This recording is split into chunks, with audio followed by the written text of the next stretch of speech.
Welcome back, folks. You are tuning in to ESPN. This is Mike King Biz Radio, ESPN RVA 106.1 FM. And yes, I know it's Wednesday, folks. Had a lot of challenges yesterday, and learn how to surf on tsunamis, right, folks? That's what it's all about. It's just my turn. So we're here today. If you're on the radio, listening, tuning in, man, this is a special treat, folks. No kidding. Today's climate, perceived challenges, competition, everything seems to be in disarray. And we got somebody who's been there, done that, and he knows how to help you with it. So we're going to talk about defense to offense, your growth strategy for tough times. It seems tough for many people. So without further ado, let's bring him in. Let's run the intro and let's get this party started, folks. Looks like your business might be in a bit of a pickle. Don't you worry about a thing. You ain't alone in this. You're just a success story waiting to happen. Trust me on that. Every bump in the road is just an opportunity wearing a clever disguise. Welcome to the Hounds of Business Community, where we don't just sit around twiddling our thumbs. Nope, we turn those obstacles into mighty fine stepping stones. This here's a place where high-level entrepreneurs and sharp professionals gather to grow their businesses and mindsets, kind of like how a good old gumbo needs the right ingredients to be something special. Ideas thrive here, and collaborations? Well, they're as natural as sweet tea on a hot day. Success? It's a journey, and we're fixing to walk that road right beside you. Now, don't forget to follow us on LinkedIn for all the latest tips and insights. We're talking about the kind of wisdom that'll keep you ahead of the game. And while you're at it, head on over to our YouTube channel. We've got ourselves a treasure trove of videos, from expert interviews to webinars, everything you need to stay sharp in this fast-moving world of business. The Hounds of Business Community? Well, we ain't just a network, we're a movement. So why not come on and be part of something bigger? Join us today and let's turn your business journey into a real Southern success story. Together, we'll achieve greatness, just like crawfish and singing on a Friday night. All right, well, let's bring him up. And I always butcher his last name, so we'll ask him how to say it correctly. But let's see if he knows about crawfish and singing on a Friday night. Let's bring him up. Phil, how are you today, my friend? I'm good. How you doing, Mike? Good, good. How do you say your last name? Because I can't. I'm a broken speak and spell, my friend. So phonetically, it'd be like Tatro, Tetreault. Tetreault, okay. I'll just call you Phil. How's that? There you go. Phil works. There you go. Phil So if y'all don't know Phil, he's a fairly new hound, high-level man. And, it's like when you meet another Olympic athlete in ping pong and they hit the ball and you're like, oh, my God, this person knows. That's how I felt about Phil, everybody. So that's why he's here. He's got a great track record, works with some of the biggest companies, and now it's affordable and accessible to companies of all sizes, really. I mean, honestly. So let's get into it, Phil. Appreciate you being here, my friend. Love having you in the Hounds of Business. So I got to know. So you start with the story. This caught my attention. You were at Oracle, right? I think most people know that's a pretty good company, right? Pretty big, pioneer in the industry. Watching your sales team consistently lose deals across the board, not just the Oracle, but you've seen this in your vast experience, right? Lots of things, cheaper competitors, cheaper products. And I've been there myself. A lot of folks have been there. So what was going through your mind during that time, right? Because you transitioned. And when did you finally say, man, there's got to be a better approach? We just can't keep losing and bleeding and competing on this level. So one of the first things you think about when you're losing is why. And I'm big, in recent days or times, right, the Simon Sinek book, right, asking that why question. But I was doing this back in the early 2000s, right? Why is this happening? Why are we doing it? And there's a couple of ways you look at it. One is it's process oriented, but the other side of it is looking at the value side of the equation. Is the client that you're working with understanding? Is the competitor doing a better job of communicating value? And within that, is that now allowing them? So I might be more expensive, I might be less expensive, but if I'm doing a better job of understanding the problem that you're trying to address and the value that I'm going to receive, now I've got a better position in the client's mind. So what we started to focus on was how we went out there and not only positioned our value, because that's just like selling something, but you got to begin with the learning part of it. Let me understand what you're trying to do. Where are you trying to get to? When are you trying to get there? And then why are you doing that? What are the drivers behind it? So when I get that and I start to shift that into into selling, I've got a lot more information that's tangible and relevant to you to create the outcome that you desire. So we really looked at becoming more knowledgeable. And when I look at offense and defense, you react, right? So in a reactionary world, I drop price, I do this, I do that, I do things that maybe are not natural in my motion. But on offense, I'm proactive. So I'm learning, I'm listening, I'm engaging before I do any selling. So when we get to a future point in the sales cycle, you want to buy from me. I'm not selling you anything at that point. And see, that's why, man, we're birds of a feather. In this mindset mentality, that's why I had to have you out here, Phil. You've been there, done that, and you understand the principles. And I love what you said, because I see it across the board. This is what I do. People are backlogged, right? They can't pay invoices because their invoices aren't getting paid. They're reacting, they're discounting. And then you look at some other circles and they're thriving. They're breaking records. And they're not discounting, they're partnering, they're innovating, they're splitting their product up and they're customizing it, right? That's what you're talking about. So no matter what industry, what levels, there is a way to not, as I call it, not so eloquently, you turn dog poo into fertilizer, right? Take something that you're like, oh, that's awful, and turn it into something profitable and innovative. And that's where you shine the most, Phil, correct? Yes. So it starts with, tell me what you're trying to do. Why are you trying to do it?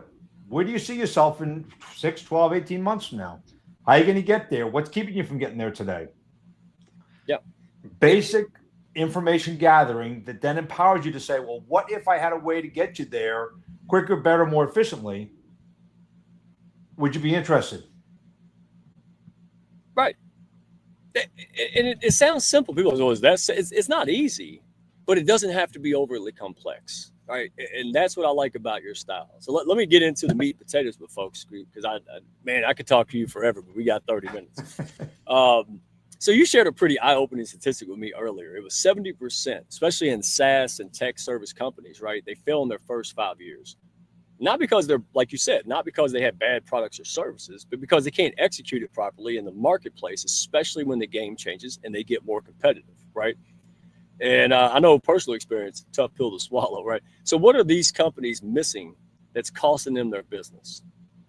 So look at a lot of it. So with a pen, how many different pens are sold in the market today? There's a lot of them, right? So what makes one pen different from the other?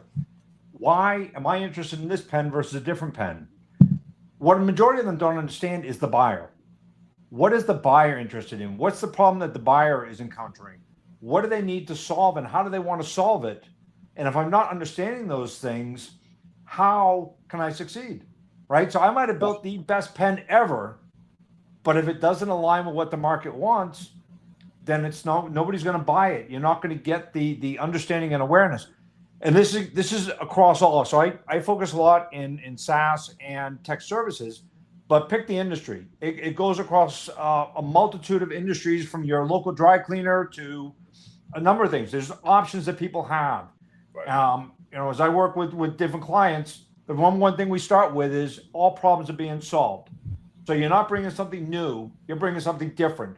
The car was invented in the late 1800s. The cars still exist today, and they have common features: 4 wheels, an engine, a steering wheel, seats.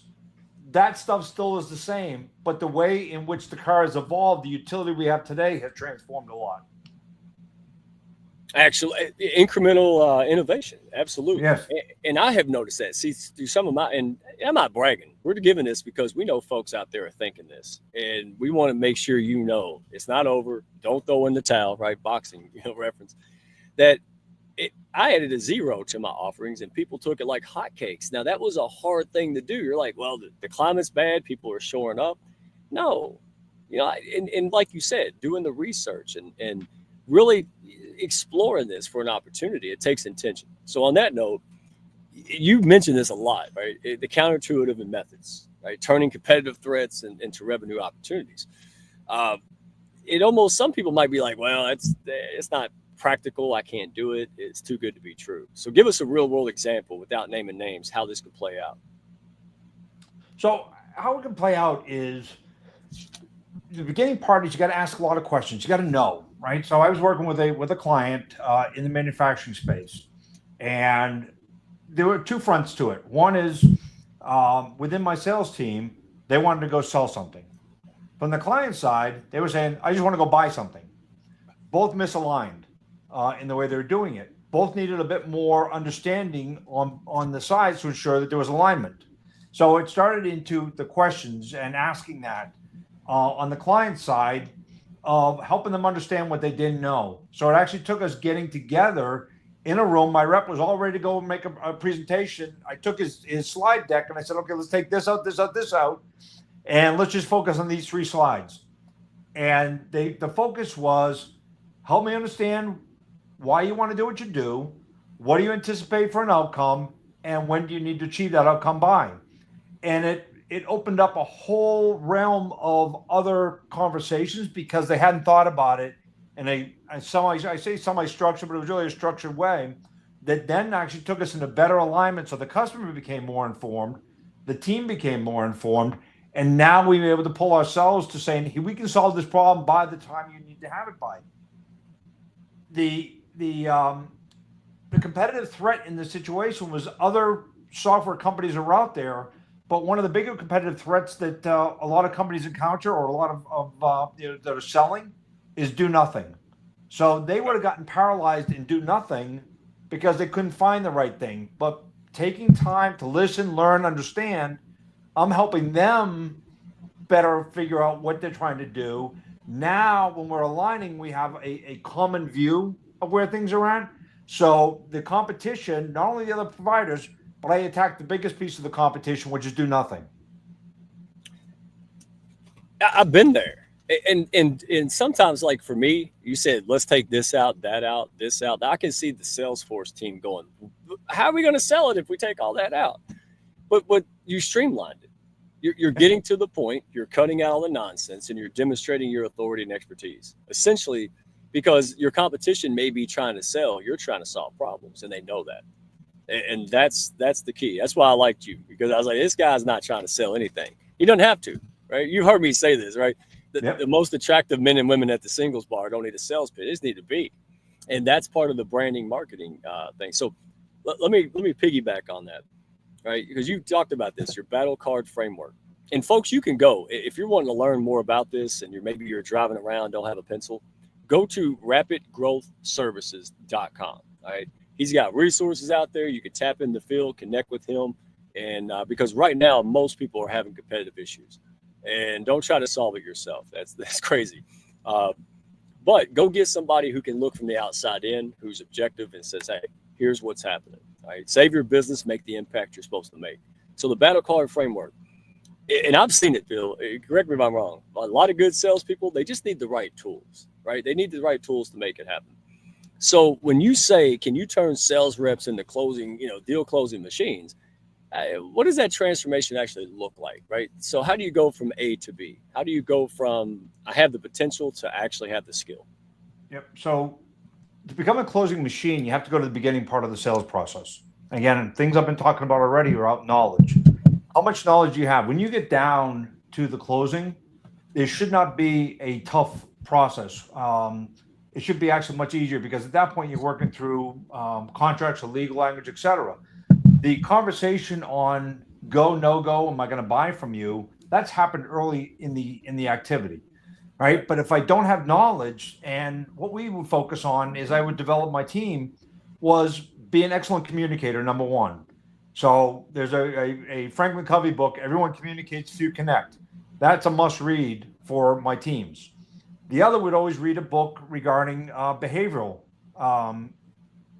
patterns within humans, right? Malcolm Gladwell books, great books to learn from. Understand people. We're in the people business. So let me communicate with you. Let me understand what are your areas that you want to succeed in. What are your fears, right? So if I start to do that and then I'm building an answer that aligns with that and takes away the risk, now I have a better chance to achieve the outcome you desire. And I become a closing machine because it's an easier aspect at that point where I'm not necessarily arguing with you to buy from me. You want to buy from me. Well, that separates the amateurs from the pros right there. It really does. It does. It really does, because you're you. Your service does what it does. You're customized. So you're not breaking yourself in what you do to make money, right? Like you're staying the oak tree in a sea of tumbleweeds. It's not an elusive concept. I'm going to do what I do. And if that's not a good fit, I'm not going to disservice my client or myself, right? Like, and that's what I like about you. If somebody sat down with you and they needed someone else or beforehand, you'll tell them that. And very few people will do that. And that's a master move, because then when they come back to you, you know, now you're going to be able to do what you needed to do. And that's, go ahead. Yeah. So a good example of that is, you know, if you think back 2007, 2008, when we had the financial crisis. So the economy had come out of the .com. We started going in there in a positive way. All of a sudden, we started having budgets cut. You had layoffs that were occurring again. So projects that people were doing that were, you know, in the 6 figures to 7 figures started to dissipate. When we go back to competitors still wanted those things. And most companies were saying, oh, you still got to go do this. And you were trying to force that square peg through the round hole. It wasn't going to work. The customer was saying, hey, I still want to do these things. They're still in business. They still have objectives. They got things they want to do. Why not come up with a plan that says, hey, here's what you want to do, but let's take an incremental or phased approach to it. Let's go take a piece here, and let's go take a piece here as budget becomes available. The benefit of that is you're along for the ride over time. And when the times get good again, they're going to turn to you and say, thanks for riding along with me. Thanks for not abandoning me when things get tough. Very applicable in today's economy. There's a lot of challenges, not only the economy and market forces and other things, but we've also, we got to figure out, how do we adjust? How do we go out there? How do we help people take that first step towards solving a problem? I don't have to solve it all at one time. I just got to take a step. Yeah, I mean, I'm not going to mess with that. That was well said, because again, you're a high level pro. You heard the old adage, what, I always mess it up like Porky Pig, right? Over promise or over deliver. You know what the hell I'm trying to. So when you do that, and you can truly do that, like when I work with people, I select them based on those kind of things, right? Like, hey, likability, as much as the metrics of can I solve the problem. But what naturally happens is they might sign up for a $10,000 thing and get $50,000 in value because I don't care. And what happens, and this is what I like about you, you don't have to be working on the marketing all the time, because all these clients are so thrilled. They go out there and tell people about you, and then they're intrigued because they're having problems, right? So it's never having bald people come into the hair salon. You have people who need haircuts and they go to the hair salon. And this is the simple foundation, folks. I want y'all to get this. I'm going to dive into a great question. Before I do, Mike King Biz Radio. Absolutely love our partnership. Phil, they put him on the Jumbotron when he goes to the ball games in Virginia. Nice. Oh, man, the guy pushes up his community, organizations, and businesses like no other. Mike King, thank you for the partnership, man. With the Hounds of Business, taking this out even further. It's like PB&J in the same jar, man. I'm still talking about it 20 years later. But thank you so much. And again, folks, if you're out there struggling, hey, don't do it alone. You have an impact to make in this world, right? Don't give up on it. The world needs it, and through your business, you can make it. So if you need the people, resource, and support to get it done, you can find us on YouTube, Hounds of Business. You can find us on LinkedIn, Mike Asherbrenner, the Redneck Connector, Hounds of Business on YouTube, or you can send us an old school carrier pigeon. I still take those, right? So we're over here with Phil. We're talking about being in this competitive market, not just surviving, but learning how to thrive, innovate, and really essentially dominate your space with authority. All right, that's what Phil has done, and he helps other people, especially in the tech arena, do that. So, Phil, I'm loving this convo, man. We got to have a part 2 on my longer show, the Hounds of Business Live. But pricing has gotten really brutal. Everybody can find it. People have an excess of information, so they can go and find it whether you hide it or not. They know your buyers. They know your competition pricing, all of that. So how do you win? How do you win those conversations when everything's out there? Again, kind of going back what you said, but people may not understand this. So people buy based on the value they anticipate they're going to receive, right? So we all have thresholds. So I might want a Ferrari, but I can't afford one. Is it the right car for me? Is it not? Right? I was looking as we were talking about this earlier, the price for a Honda Civic. So the base price is $24,250 for their base LX. For their sports hybrid touring car is $31,950. Now, what's the difference between those two cars? Right? They fit different styles, different needs of the buyer themselves. Right? One car fits one. So you think about when you go out for a buying experience, you begin your investigation around safety and certain things about the car. But hey, I want to be a little bit more environmentally conscious. So I want to go get a hybrid. Well, I'm going to drive long distance, so I want more comfort. So, okay, I want the better seats. That's the touring one, right? Now, what's my constraint? My constraint is budget. So I start looking at, lease or loan or whatever factors allow me. Can I afford that car to get into it? It's the same thing, right? You've got a lot of pricing, right? If I go out there, people put their pricing in the open, right? Hey, it costs this much. And they'll evaluate. First step is evaluate your offering versus somebody else. Well, why is theirs 10 and yours is 15 a month for this subscription? Ooh. Well, let me just help you understand what I'm going to allow you to do versus what you're going to get over here, right? And if I haven't articulated my value, not the features and functions, but the value, right? Because I can go down my list. I say, I got 10 things on my list. I only got 6. That's why we have a difference of price. But if I'm not allowing you or providing you the path to achieve the result you desire, then you devalue my product in your mind, which means you don't associate the cost to the value that you're going to receive. So it's very important, again, bringing it all back to that value that we touched on in the beginning. That goes all the way through to pricing. Yeah, you hit on something that's powerful. I learned this the hard way, Phil. Perceived value and actual value, right? Business school and everything's teaching us to make value. But that perception, that's up to you.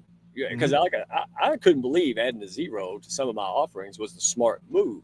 But it was because, just like you said, the high value clients were looking at it going, wow, it looks great, but why is it so low? It's not even in the range of acceptability in their minds, correct? Yep. And that perception is the problem. And then you can walk away if you're like me and go, oh, no, like, I don't have value. No, you're just not owning your own value. And this is why research and asking questions and really diving in isn't just an exercise that they teach you at school. This is where you plan and then you go do. Right. And then you're equipped to handle problems. And this is why you're so good. This is why we're out here and say, listen, rapidgrowthservices.com and check out, talk to Phil, have those conversations, because sometimes you can't see the forest from the trees, man.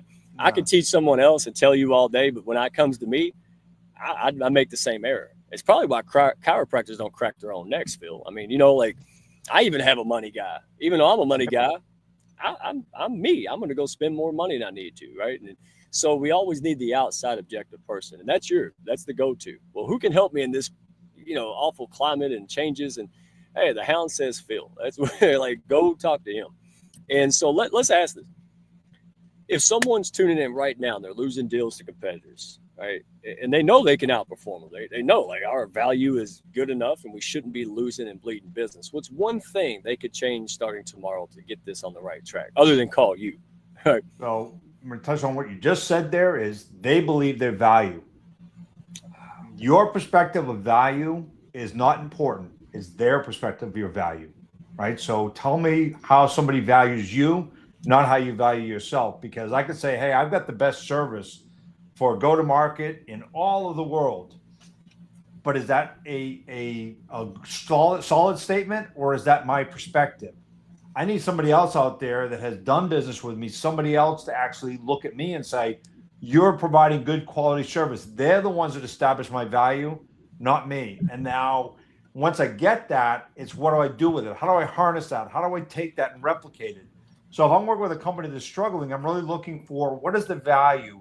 Are you trying to do too much, right? Where does simplification enter the equation? And now how do I make sure the things that I'm doing go exactly following a line to make sure that the customer's getting as much perceived value as they can consume? Now it brings me back to how do I need to change my business to align with it? See, and in my mind, I said, if I didn't know what questions to ask, those questions, that's why I needed outside help, Phil. That's why I appreciate your knowledge base, because I'm not in this arena. I'm a business owner and a community leader who needs to know this, right? Like this. Yep. So let me ask you if folks go to the website, man, we need to do a part 2 of this yesterday, rapidgrowthservices.com. So I'm going to ask a question, give us a couple minutes, and then we'll close with where folks can find you and how they can get started. But again, your competitive intelligent toolkit, right? It's helping people double rates, and especially in this climate. Without giving away all the secrets, though, what's one piece of that toolkit that listeners could put to work now immediately? So if you're going to look at it, your competitive toolkit, start with the why. And I always just start with that one question, and I can apply it to anything. So why the competitor? Why is the customer not buying from me? Why am I not gaining traction with my activities? So start to take that and orient it across different elements of your business, and then you have to be honest with it. And that's the hard part of it. It is. You've got to look at it, and you got to take your lenses off that are rose colored and really be third party. Walt Disney was one of the best film critics, and when he made a movie, he would sit in the back of the theater, watch his own movie, and critique it. Phenomenal creator, but he was also a phenomenal critic.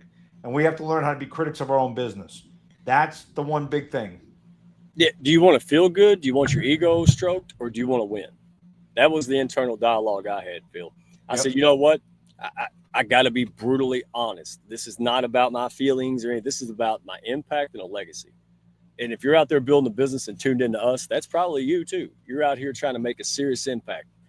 Hey, how do I build a business that can give me the time, freedom of time and money, so I can go out there and help kids with underserved communities, right? I can do this and that.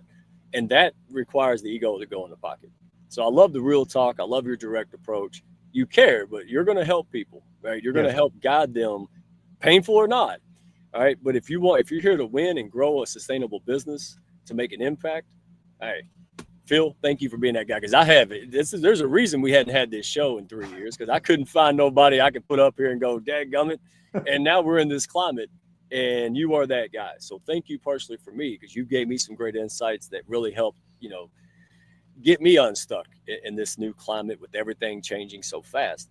And so other than your website, rapidgrowthservices.com, where is there anything else people can find, or can they go there to book with you? What can they expect? Yeah, they can book on there, on LinkedIn. You can go and find my profile. Feel free to send me a message.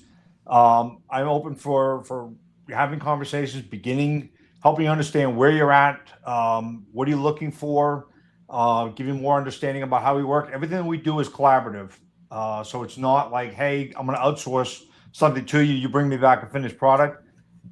You want to have ownership. You want to have knowledge. You want to have understanding. So we work with you on helping you develop the skills. So as you go into the future around your go-to-market and evaluating whether it's competitive aspects, pricing, other things, you now have a set of tools in your toolkit that you're going to apply to it. So we want to leave people in a better position than when they started with us.